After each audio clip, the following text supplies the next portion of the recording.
what a ludicrous week. I mean, ludicrous. Watching everybody spin their heads around this complete sea change. But it's clear that they're scared of Donald Trump. It was as simple as that. And before you know it, the hand was waved and everything happened. And then everybody's been scrambling to catch up with what the hell this even means.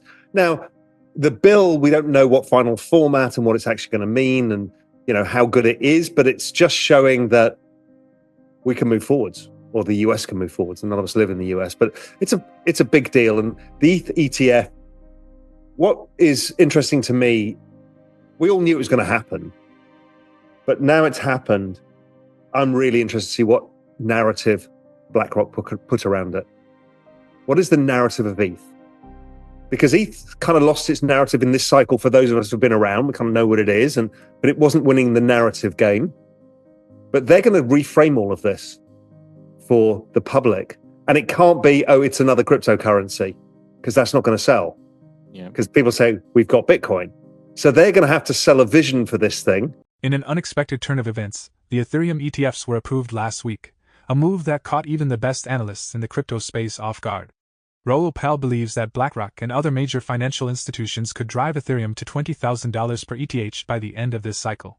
To summarize, the sudden approval of the Ethereum ETFs is linked to Donald Trump's recent vocal support for Bitcoin and crypto, including accepting campaign donations in crypto.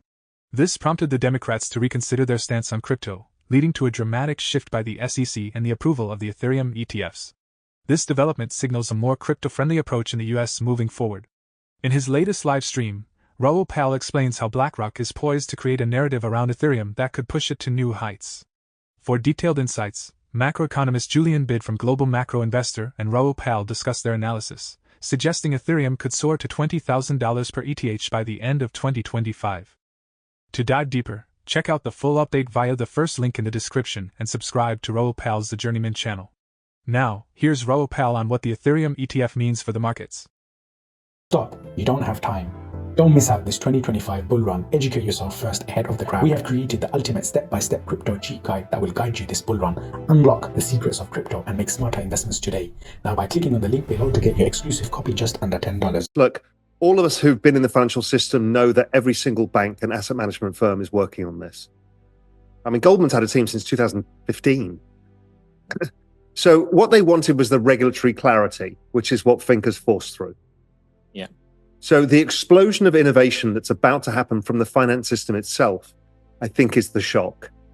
It's not going to come from NFTs and all of the stuff that we all do. It's going to come straight from the heart of the financial system. And before you know it, they're tokenizing everything, as Larry said, and they've all been desperate for this. Wall Street will have lobbied for this because it saves so much money. It's like, I keep explaining a story to everybody that I think is super valuable for people to understand. Because a friend of mine was running fixed income, currencies, commodities, and treasury at National Australia Bank. And he's just retired. And I'm like, well, what have you been up to last few years? He goes, I've been building Stablecoins. I'm like, why? He goes, yeah, in euros, in Aussie dollar stablecoins, euro Aussie, euro US, euro whatever, Canadian, UK. I'm like, why? He's like, nobody realizes. I think it's next week. Fucking US goes T+1 equity settlement. Wow. FX markets are T+2. Yeah. Australia is T+3 because of the time zone. He's like, we're going to have to give tens of billions of dollars to our brokers to settle trades. And that takes from our regulatory capital, and they'll offer us zero interest rates on it. So we're forced to use stablecoins. I'm like, oh, of course. That's a massive use case. I think Canada goes to T+1, and I don't know, the UK and Europe are as well. So that's a big deal. Somebody said, good luck, Elizabeth Warren, in building an anti-crypto army. You're going up against millions of people who are motivated by their own future, the financial future, and they understand the power of memes. Like, that is very difficult to go up against. Yeah. And Trump saw that. And I think the Democrats are learning very fast that, there's 110 million Coinbase accounts. of which I don't know what's active now, call it 10, 15 million are active, but in the height of the bull market by next year, be 40 million plus. You are not going to piss off those people and tell them they can't have a financial future and win an election. Zero chance. We'll take it and we'll be the global center. And they're fumbling the ball because they're arguing about politics. Yeah, that's it, 100%. Like, this is a massive opportunity there, and I think it's being missed. Hopefully Labour, who looks likely to win the election, come in and realize that as well, because to me it just seems like a massively missed trick. Like, this is built for the City of London. This is built for all the hedge funds, all the asset managers, all the wealth that's in London is all around financial services. So why they're not at the front of this just seems madness to me. I've got a quick question for Raoul before he has to shoot off. But we just spoke about all this bullishness of ETH and the ETFs and TradFi and BlackRock and Larry, etc. Why do you think ETH is still at 3,700 right now and not at like 5K or even 4K or even higher? I saw your tweets on this and it made me think about it. We are all fully invested in the space. So the only capital is rotating from Bitcoin or Sol into ETH. We've seen a bit of that. I think that will continue. By pure luck, I've been following the ETH Bitcoin cross for a while, and we got these new kind of trade idea templates on the Real Vision platform. They're just in beta test right now. And I tested one out on Saturday and put my whole thesis about the ETH Bitcoin cross, and it's exploded higher. So, that was pure luck. But I think that there's no new capital coming into the space right now. Now, if we think of it in terms of broader macro picture, the business cycle is only just picking up. Earnings are just picking up for companies. So we're not flush with cash in the real economy. Yes, some stocks have gone up and crypto's gone up, but not all crypto either, as we know. There's been quite a decent amount of divergence, as there is over the crypto spring. So it is going to have to come from the ETF. And then it'll be all-time highs is going to be the driver. In fact, all you need actually is Bitcoin to hit all-time highs, then Sol will go, ETH will go. I think that brings NFTs alive, it brings alt season, it recycles capital, it brings those 80 million dead Coinbase accounts back into activity. That whole great cycle that happens in crypto summer and crypto autumn is yet to play out. Don't forget, we're still basically in the middle of the pandemic when we go back to the last cycle. We're not quite, we hadn't really started anything yet. Bitcoin was just breaking 10,000 after having consolidated. So I think the most overused phrase in crypto is we're so early, but we're early in the cycle. So we just need fresh capital. Liquidity, there was a liquidity withdrawal I think we talked about it last week because of the tax stuff. We'll see liquidity starting to come back in. Yellen should normally inject about 250 billion of liquidity. Now she's had the tax receipts in. Before you know it, now there's less QT, liquidity comes in, it all starts happening. So patience, I think, is the answer. So we think that this brings the entire space above 10 trillion this cycle. And the everything code, just to kind of wrap things up, is why you see charts like this. They don't need to play out perfectly, but prior cycles are repeats of current cycles just because of this debt maturity schedule and the rolling of the debt refi cycle. And so, I think, we could hit 20,000 on Ethereum this cycle and into the peak in 2025. Let's see, right? But what I also not forecast so much as it's possible just based on repeats. Now, it may be different. Doesn't mean that. We're not saying Raoul and Julian banner headline, think ETH goes to 20,000. We're saying, listen, just understand how this could play out here. Yeah, and I think that's an important point because I think most people are still scarred from the previous cycle. There's different probabilities of how this cycle plays out, and we'll figure it out by the time we get to fall. It could be a blow-off top cycle where things go a lot further than people expect. Don't forget, this is the first time we've ever had institutional buying. And there's also the probability that this could become a truncated cycle like we had the last cycle. Although we tie a slightly lower probability to that. But nevertheless, this is a chart I wanted to show you.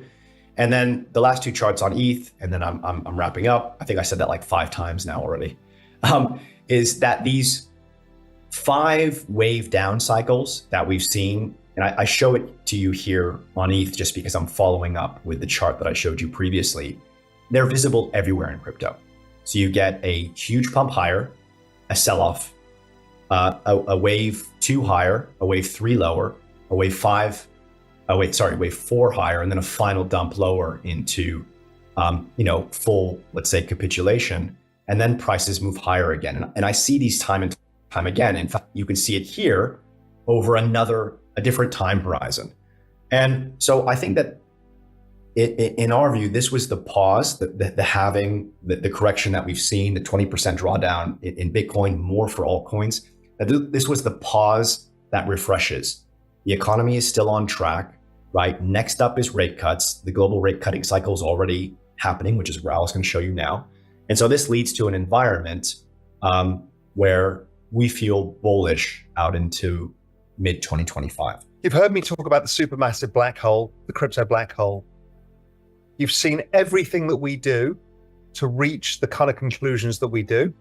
And now I'm going to come to the conclusion. The conclusion is straightforward. We're dealing with the technology adoption.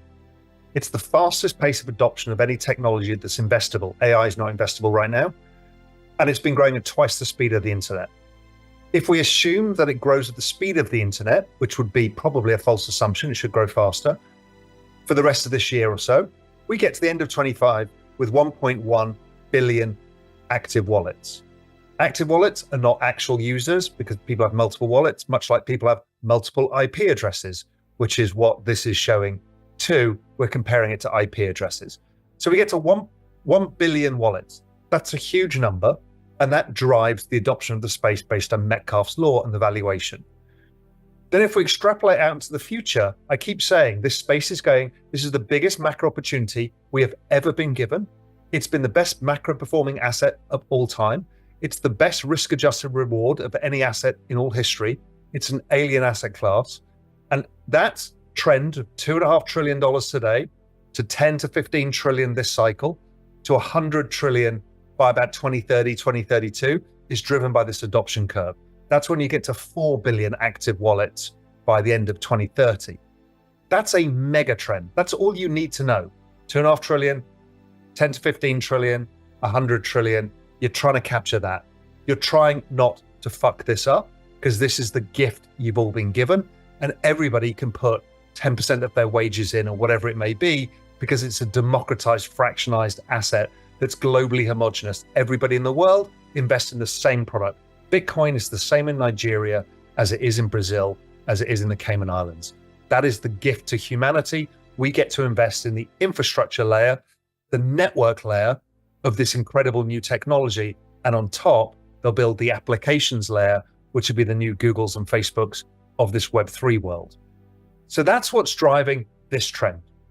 The debasement of currency, plus the ridiculous adoption of this technology, which is only growing. You hear every institution now saying, well, we want to build real world assets on Bitcoin rails. The exchanges are going to build on it. The corporations are going to build on it. You know, we're already seeing so many people building on top of these rails because it's just a better system. Then we've got digital ID layer. We've got the stablecoins layer. We've got so many things being built. That's going to keep driving this logarithmic chart, which gets us to, at the end of this cycle, we don't know, but, Bitcoin, according to our work, could get to 400,000, could even go higher than that. Sure, it could be truncated too, but it doesn't matter because the trend goes longer. And your game is to stay in the trend. Even if you take some lifestyle chips off, let's say at the end of this year, just so you take economic pressure off yourself, it allows you to continue to participate in this trend. Because if you don't, you try and get cute and try and time it, you'll fuck this thing up. My job here is trying to unfuck your future. So you can understand where I get these little memetics from. How to unfuck your future. You're being debased upon. Here is your answer. Raoul Pal and Julian Bid recently discussed the unexpected approval of the Ethereum ETFs, marking a significant milestone for the entire crypto space. Raoul emphasized that the influence of BlackRock and other major financial institutions could drive Ethereum to unprecedented heights. Predictions from the Everything Code suggest that Ethereum could reach $20,000 per ETH by the end of this cycle, an exciting prospect for crypto investors. For a deeper dive into their insights, check out the first link in the description and be sure to subscribe to Raoul Pal's The Journeyman channel. This development highlights the growing institutional interest in crypto and its potential to reshape the financial landscape dramatically. For more Daily Dose Crypto news, check out these 2 awesome videos on your screen. Click now and we will see you on the next video.